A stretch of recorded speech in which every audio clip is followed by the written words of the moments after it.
Ini diantara salah satu ya, itu diteliti ya, salah satu ya yang bikin laki-laki panjang umur itu adalah jika laki-laki itu sering memeluk, mencium istrinya.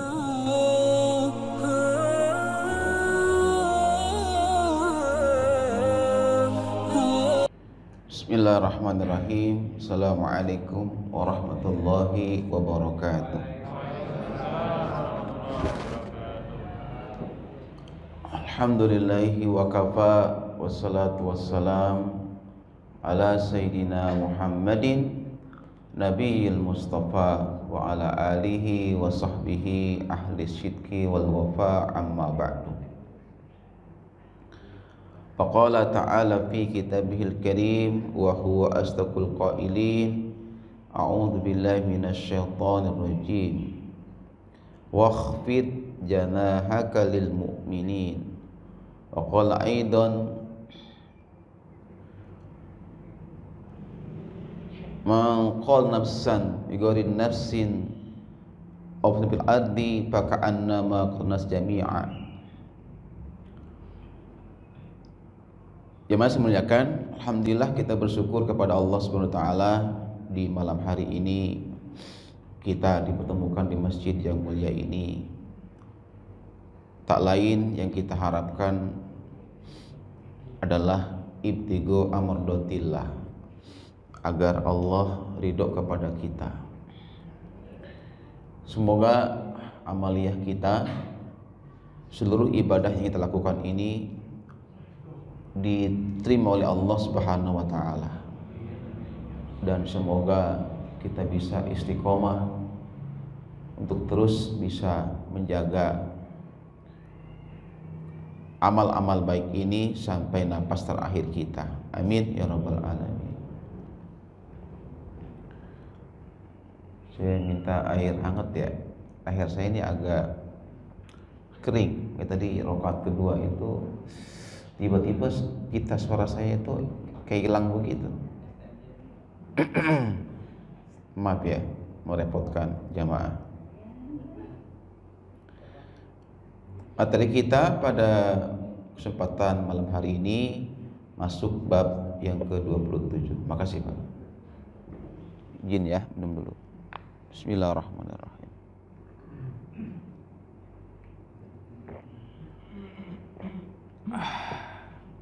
Alhamdulillah.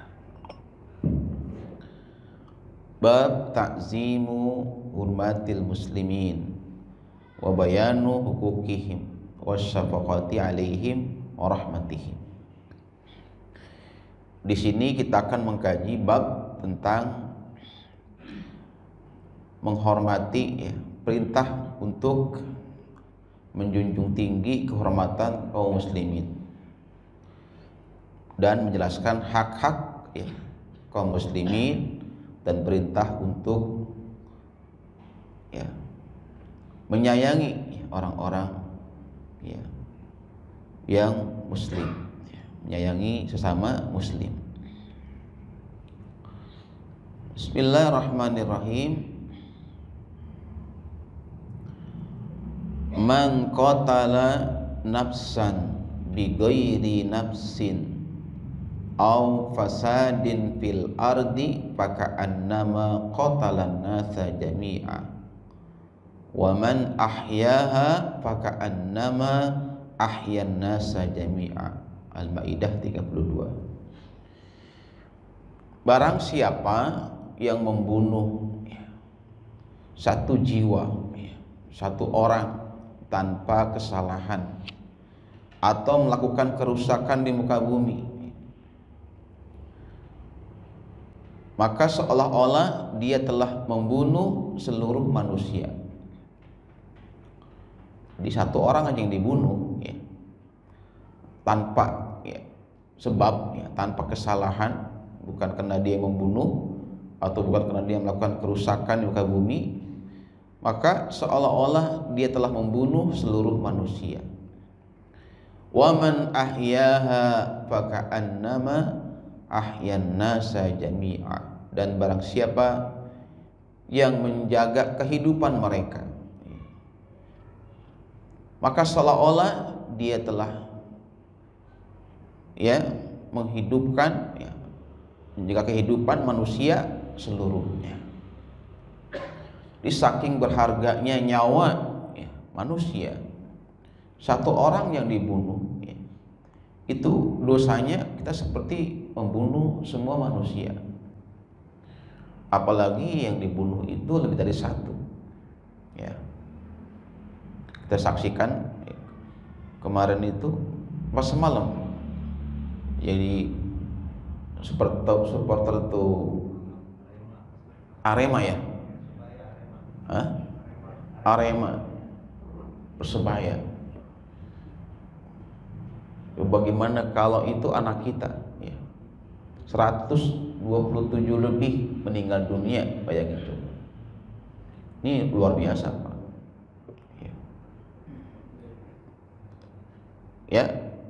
Coba kalau itu adalah adik kita, kakak kita, atau anak kita yang mati terinjak-injak di situ, gimana rasanya Ibu? Gimana rasanya Pak? Sedih enggak? Sedih, sangat sedih. Mereka meninggal dunia, bukan tanpa sebab, karena ada sebabnya. Ada yang mengatakan kesalahan polisi yang menembakkan gas air mata sehingga orang panik, dan lain-lain sebagainya. Apapun sebabnya, yang jelas nyawa di negeri kita ini kayak murah betul rasa, Masya Allah, Belum kelar kasus Sambo, Pak, betul, belum kelar,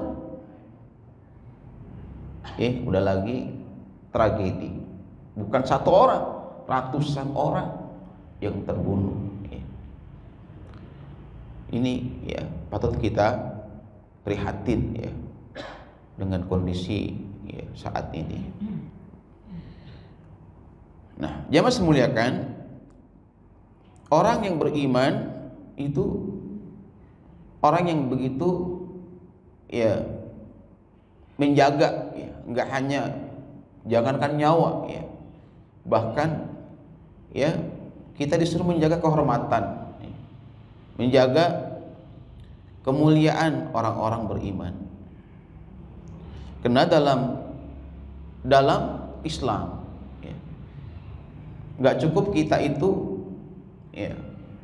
soleh secara ritual, dalam artian rajin ke masjid, rajin zikir, rajin tahajud, rajin baca Quran. Gak cukup orang itu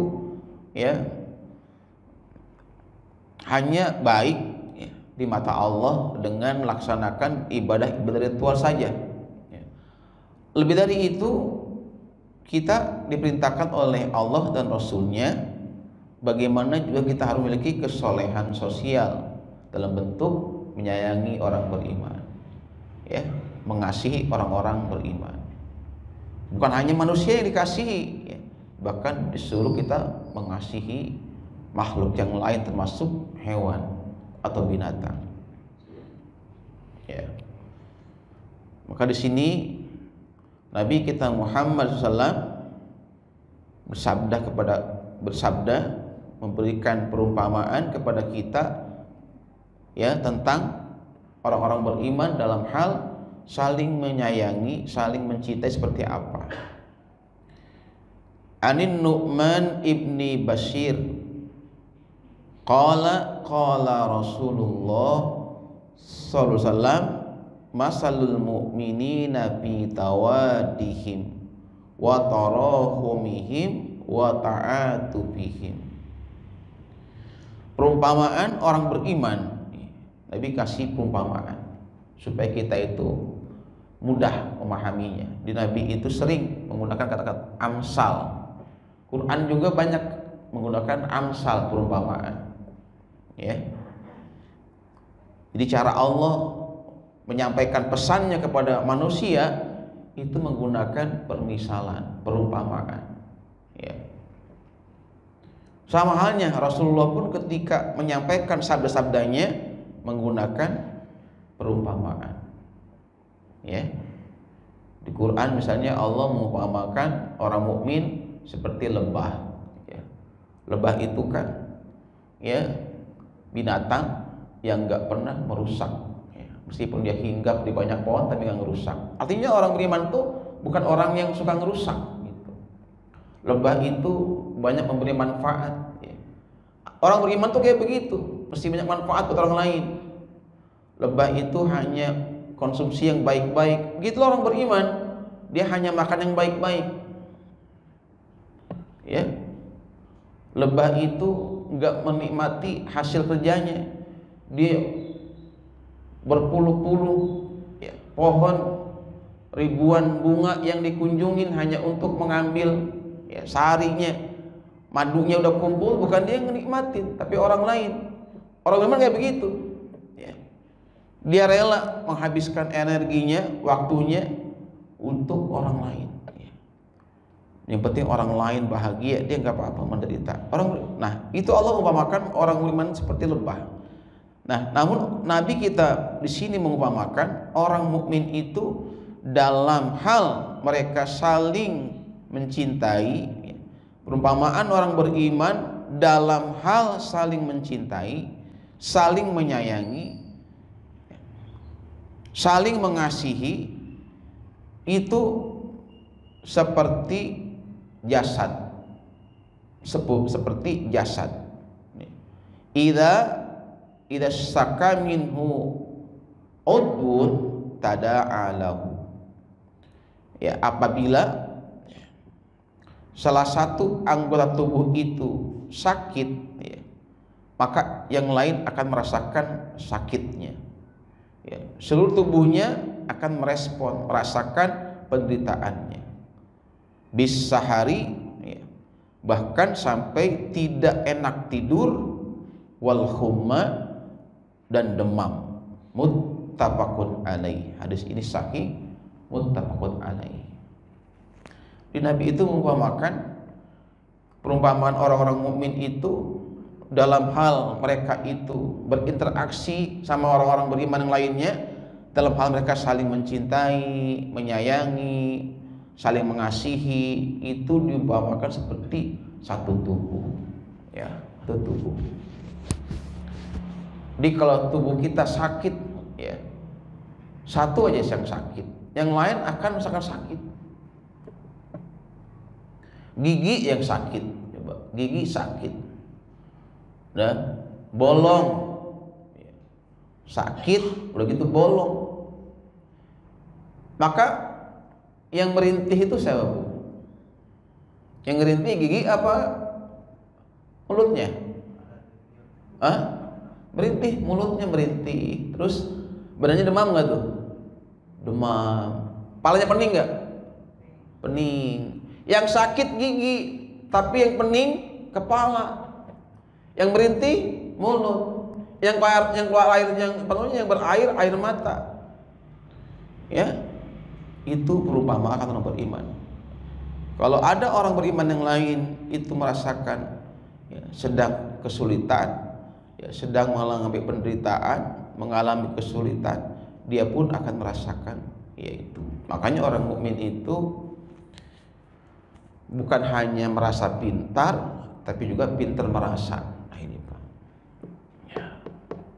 Saya ulangi, orang mukmin itu ya, yang baik bukan hanya merasa pintar, tapi juga harus pintar merasa, yaitu merasakan penderitaan, kesusahan orang lain.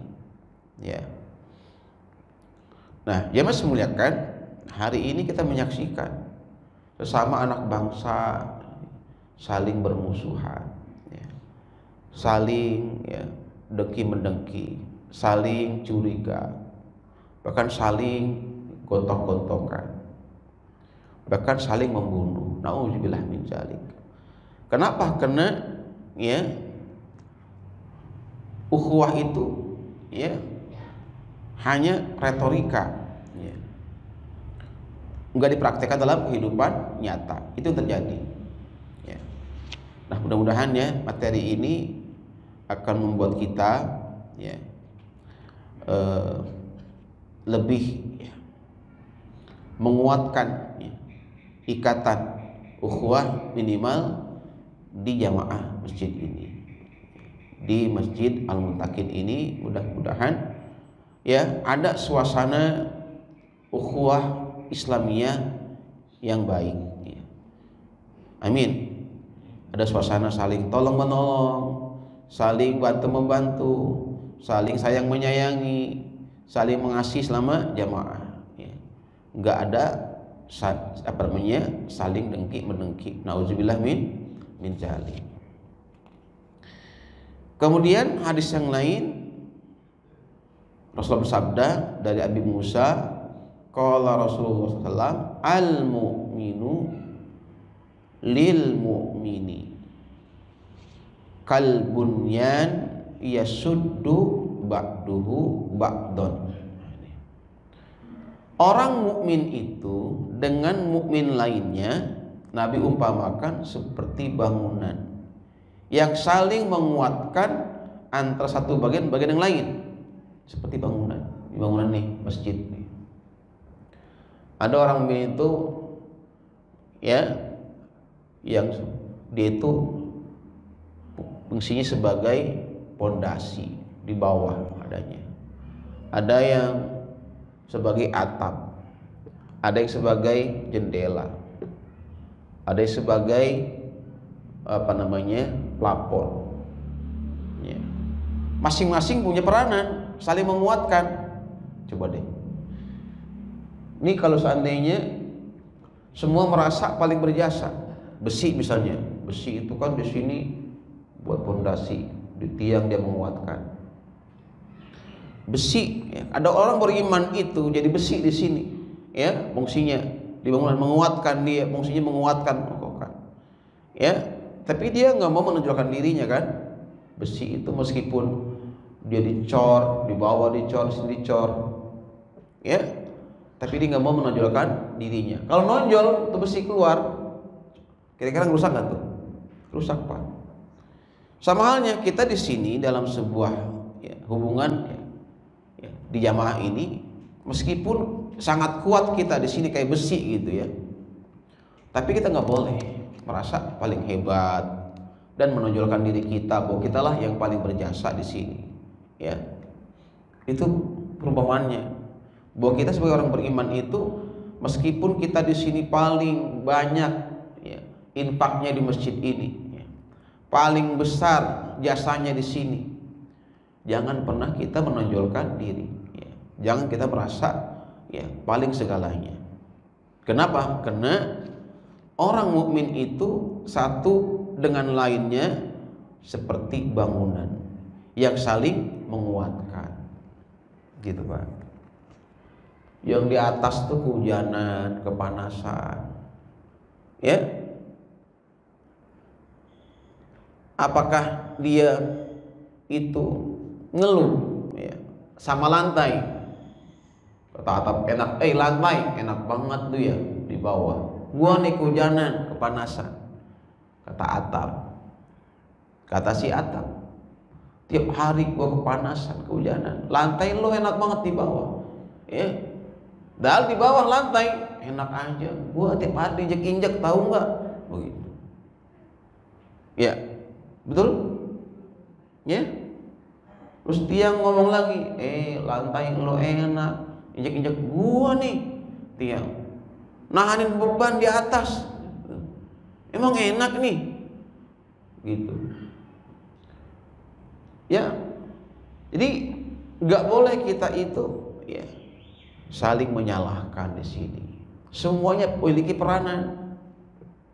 Ya, pondasi di bawah, wah luar biasa itu. Ya, menahan beban berapa ton di atas itu. Ya, nah orang-orang beriman itu begitu, saling menguatkan. Ada yang di atas, jadi pejabat, ya dia mengayomi, gitu, mengayomi. Yang di atas itu mengayomi besinya.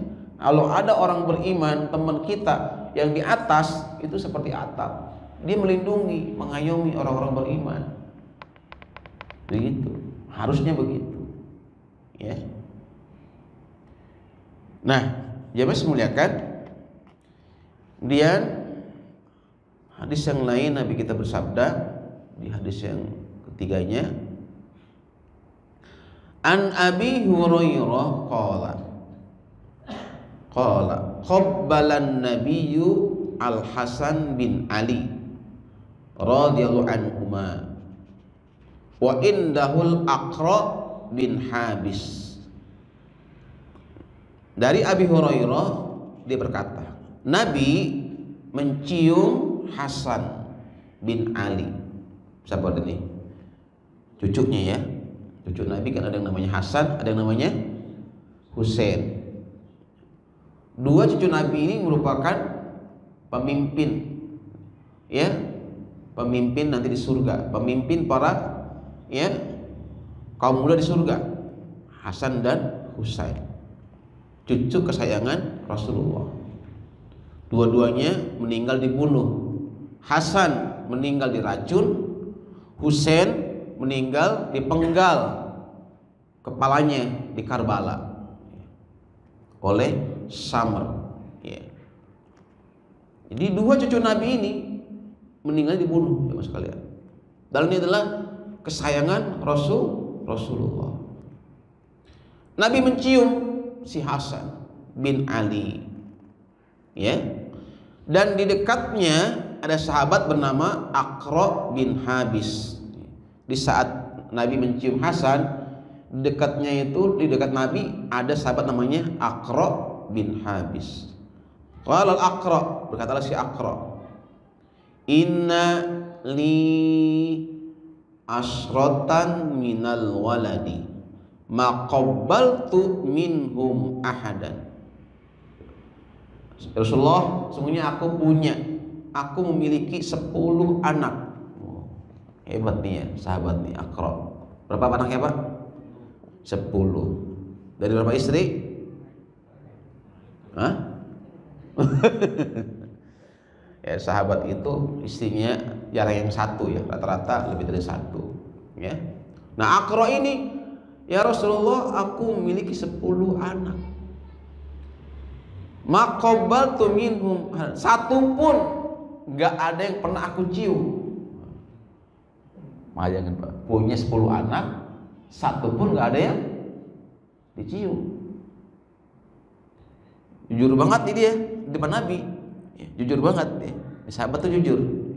Ya Rasulullah, aku punya 10 anak, satu pun nggak ada yang aku cium. Fanadhara ilaihi Rasulullah. Maka Nabi heran dan memandang kepada Aqra. Faqala, Nabi jawab, mal la yarham la yurham. Barang siapa yang tidak menyayangi, dia enggak akan disayangi. Muttafaqun alaih.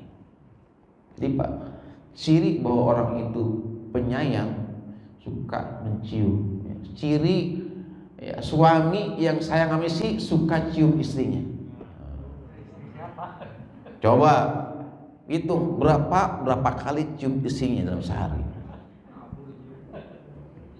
Ciri ayah yang sayang sama anak, dia akan sering mencium anaknya. Ya Pak. Ayo, Banas, berapa kali Banas cium istrinya? Banas, ketawa dia. Udah tua juga enggak ada larangan mencium istrinya, udah tua. Jangan yang muda doang dicium-cium, yang tua nggak pernah dicium-cium. Ya Allah, Bu, Ibu kalau dicium suami gimana rasanya Bu? Bahagia nggak? Ya, ini diantara salah satu ya, itu diteliti. Ya, salah satu ya yang bikin laki-laki panjang umur Ibu adalah jika laki-laki itu sering memeluk, mencium istrinya. Jadi pengen panjang umur, sering-seringlah memeluk dan mencium istri. Ya Bu, dan Ibu kalau dipeluk jangan pura-pura jual mahal Bu. Mau dipeluk pakai lari. sombong banget gitu ya. Hah? Bau balsem. Masa ya Allah, bau minyak PO ya. Ya Allah. Dia nggak apa-apa meskipun udah kayak kakek ya, udah tua, makin tua makin romantis Pak. Ya, Rasulullah itu ya, ketika ditanya istrinya itu ya, mereka merasa ya, bahwa Nabi itu adalah ya, orang yang paling romantis. Mereka semua merasa istri yang paling disayang oleh Nabi. Semuanya, dari mulai Aisyah ya, dari mulai Hafsah ya, Maimunah ya, Juwairiyah ya, Zainab, semua istrinya itu ketika tanya bagaimana Rasulullah ya, beliau adalah ya, suami yang paling penyayang, yang paling penyantun, yang paling perhatian, yang paling romantis dengan istrinya. Tuh. Maka kalau kita ingin ya, menjadi suami yang baik ya, lihatlah bagaimana Rasulullah itu bergaul sama istrinya. Gak pernah Nabi itu mencekik istrinya seperti Bilar mencekik Lesti. Baru ya Bu kalau orang itu suami yang sayang sama istri, nggak mungkin dia akan memukul apalagi mencekik istrinya. Nggak ada itu, nggak ada. Ya, Rasulullah itu ya nggak ringan tangan. Nabi nggak pernah sedikit pun mencubit istrinya ya, mukul nggak pernah Nabi itu. Meskipun istrinya itu bikin kesel Nabi, gak pernah Nabi itu sampai menggunakan kekerasan fisik. Pernah tuh Nabi ya, sebelah kiri Aisyah, terus ada sebelah kanan itu kalau nggak salah itu Hafsah kalau nggak salah. Jadi Nabi itu ya kan sering ya makan bareng sama istrinya, ya kan, suap-suapan gitu ya, romantis Pak Nabi itu. Bukan Nabi itu kalau minum, ya maaf nih, misalnya Aisyah minum susu, ya, di susu gelas nih, Aisyah minum duluan susu, maka Nabi akan minum susu itu di bekas bibirnya Aisyah, ya. Jadi Nabi minum susu segelas berdua, dan Nabi minum susunya itu di bekas ya bibirnya Aisyah. Subhanallah tuh. Nah pernah itu ya Nabi lagi berdua sama Aisyah, istrinya tuh yang lain datang bawain makanan berkuah ya, makanannya apa tuh berkuah saya nggak tahu. Ya, jelas berkuah. Kemudian cemburu nih, Aisyah cemburu. Dibawain makanan, bukan dimakan, itu makanan. Itu makanan diambil tangan-tangannya, kemudian dilumurin itu makanan ke wajah madunya. Dilumurin. Di depan Nabi. Di depan Nabi. Di isinya ini ya, karena Aisyah cemburu, dilumurin itu isinya ya, isi madunya dengan makanan yang dibawain, bukan dimakan, dikobok, dilumurin mukanya, gitu. Bayangin coba, ya. Terus Nabi melerai, ya, Nabi melerai, mendamaikan, gitu ya. Dipesan sama isi yang dilumurin mukanya, jangan marah. Ya, Bunda Aisyah lagi cemburu, jangan marah. Ya, udah sana pulang. Dan Nabi nggak langsung, nggak kena Aisyah itu ngelumurin makanan ke wajah situ. Nabi nggak marah, nggak langsung Nabi itu tempeleng tuh Aisyah, enggak gitu. KDRT enggak.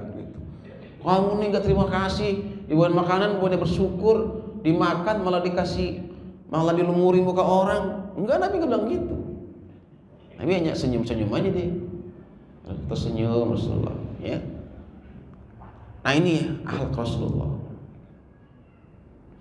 Jadi ciri bahwa orang itu sifatnya penyayang, ya, itu secara, ya, apa namanya, secara fisik, ya, secara fisik suka mencium, suka memeluk. Kalau dia sayang sama anak, dia sering cium anaknya. Kalau sayang sama istrinya, dia akan sering mencium istrinya, ya. Nah, maka bapak sekalian, ya, yang punya istri, ya, ciumlah Pak tiap hari. Mau tidur cium dulu istrinya, maafin Abi ya kalau Abi salah, ya. Ya tidur cium dulu keningnya. Coba, ibu seneng nggak bu digituin bu? Bu? Ketawa ibu, ya. Bahkan istri yang baik itu bu, dia nggak bakal tidur sebelum minta ridho suaminya, ya. Mas, ya, sebelum tidur aku mohon maaf ya kalau hari ini makanannya kurang enak atau sikap Umi kurang baik sama Abi. Maafin Umi ya, mohon ridhonya gitu. Saya nggak bisa tidur, saya nggak bakal bisa pules sebelum dimaafkan dan dapat ridhonya Abi. Oh, gitu, gitu bu, bu, bu, pernah nggak begitu? Pernah nggak?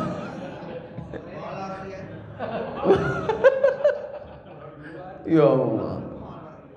Jadi di antara wanita, ibu, wanita solehah yang akan menjadi ahli surga itu bukan yang rajin tahajud saja, bukan yang rajin ngaji saja, tapi kata Nabi, wanita ahli surga yang Allah cintai itu adalah, yaitu wanita yang ketika dia membuat kesal suaminya, dia buru-buru minta maaf dan minta ridho kepada suaminya.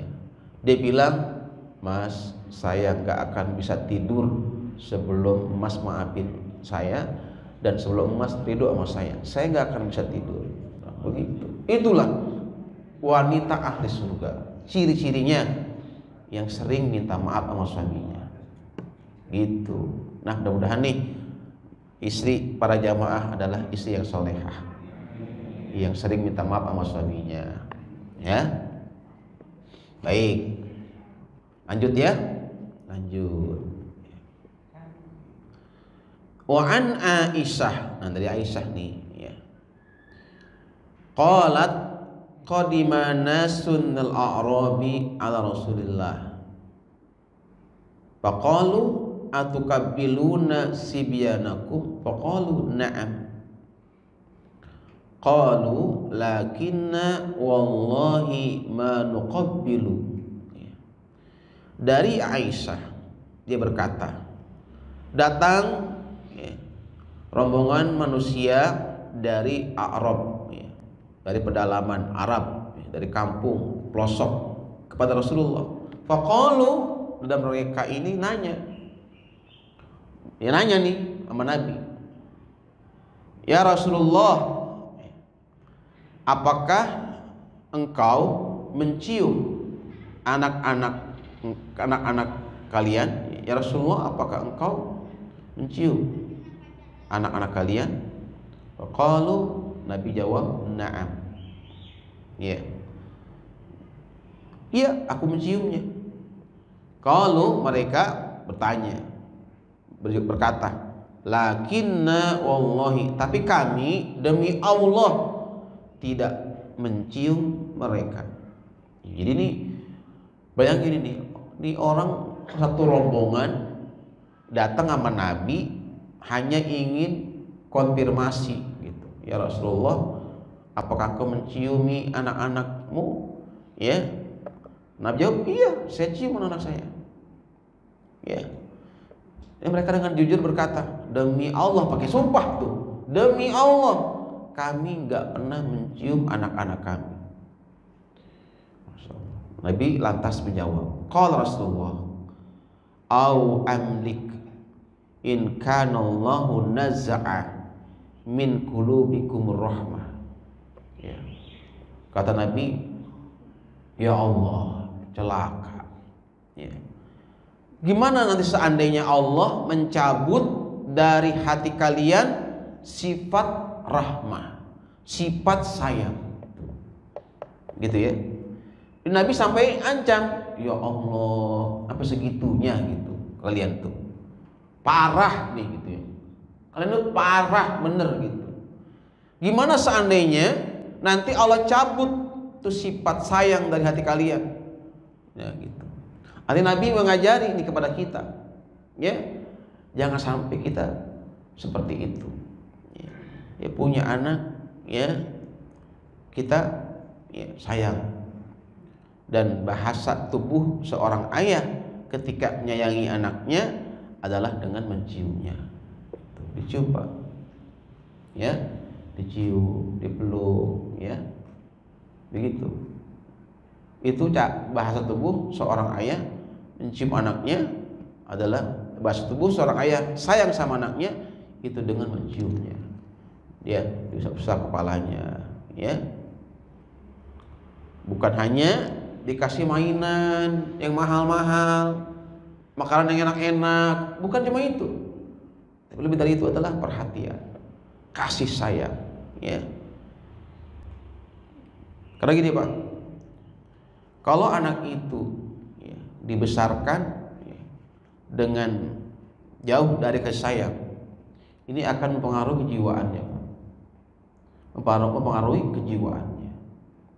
Makanya anak-anak yang tumbuh dengan sifat sayang dari masih kecil tuh sayang gitu, nanti dia penyayang gitu, sama istrinya, sama anak-anaknya.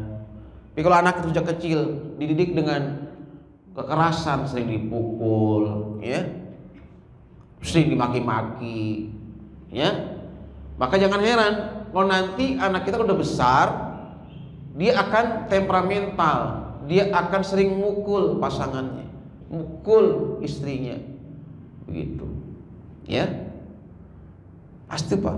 Ya, makanya penting sekali kita itu untuk ya bersikap lemah lembut dan sayang kepada anak istri kita. Karena ahli surga itu sekali lagi bukan hanya orang yang ahli tahajud, ahli puasa, banyak sedekah, infaknya, tapi adalah yang memiliki sifat pengasih dan penyayang. Nabi bersabda dalam hadisnya, ketika Nabi menyebutkan sifat-sifat ahli surga adalah seorang laki-laki yang penuh kasih dan berhati lembut kepada keluarganya, istrinya, anaknya, kerabatnya, dan juga sesama muslim. Hadis sahih riwayat Muslim. Dan Nabi ketika menyifati, menjelaskan ya, sifat-sifat ahli surga itu bukan hanya dia itu unggul dalam ibadahnya saja, tapi juga unggul dalam hal sifat-sifat kasih sayangnya, ya. Karena gini Pak, kalau orang itu sudah punya sifat pengasih, penyayang, maka dia sudah berakhlak dengan sifat Allah yang Rahman dan Rahim. Kita punya Allah yang punya sifat Ar-Rahman Ar-Rahim, dan kita punya Nabi yang disebutkan ya Raufur Rahim. Nabi itu Raufur Rahim. Tuhan kita Ar-Rahman Ar-Rahim. Nabi kita sifatnya Raufur Rahim. Dia penyantun dan penyayang. Maka umat Nabi Muhammad mestinya memiliki sifat penyantun dan penyayang. Dan Rasulullah itu jemaah sekalian, sayangnya itu bukan cuma ke manusia, bahkan kepada hewan pun Nabi penyayang, ya. Sehingga kata Nabi itu masuk ke sebuah kebun, ada unta yang kurus, ya. Unta itu menangis, mengadu kepada Nabi, ya. Dan Nabi ya memahami ya bahasa, ya. Jadi bukan cuma Nabi Sulaiman ya yang ngerti bahasa binatang, Nabi kita Muhammad pun memahami bahasa binatang. Sehingga ketika unta itu mengeluh, mengadu, Nabi paham bahwa dia itu makannya kurang sehingga kurus, tapi bebannya ya, sangat berat. Makannya jatahnya dikit, tapi kerjanya banyak, dia kurus. Maka dia nangis, ngadu ke Nabi, mengadukan majikannya, tuannya yang sudah enggak sayang sama dia. Maka ketika datang pemilik unta itu, Nabi nasihati, bertakwalah engkau kepada Allah atas hewan ini, karena engkau akan dihisab di hari kiamat oleh Allah ya tentang perlakuanmu kepada hewan ini. Dia mengadu kepadaku, dia menangis mengadu kepadaku bahwa engkau sudah sewenang-wenang dengannya. Gitu. Dinasihati. Itu contoh bahwa Nabi kita Muhammad adalah Nabi rahmatan lil alamin. Bukan hanya manusia, hewan pun disayangnya. Pengaduannya Nabi respon, dan Nabi tegur kepada pemiliknya supaya jangan sampai berlaku zalim kepada hewan peliharaannya. Bisa ya? Bisa. Masya Allah, cepet banget ya waktu ya, gak kerasa ya. Baik, sampai di sini dulu. Mudah-mudahan kajian hadis ini ya menjadi salah satu ya, sarana ya, untuk memperbaiki sifat kita, memperbaiki akhlak kita agar lebih baik lagi, dan agar Allah tumbuhkan di hati kita ini sifat penyantun, sifat penyayang kepada sesama. Amin ya rabbal alamin. Nah, sifat-sifat yang baik itu enggak datang sendiri jemaah sekalian. Jadi kalau kita itu hari ini dikasih Allah tuh sifat sabar, pemaaf, penyayang, itu enggak ujug-ujug, tapi itu merupakan salah satu anugerah rezeki dari Allah yang perlu kita syukuri ya. Nah, mudah-mudahan bermanfaat. Mohon maaf atas segala hilaf.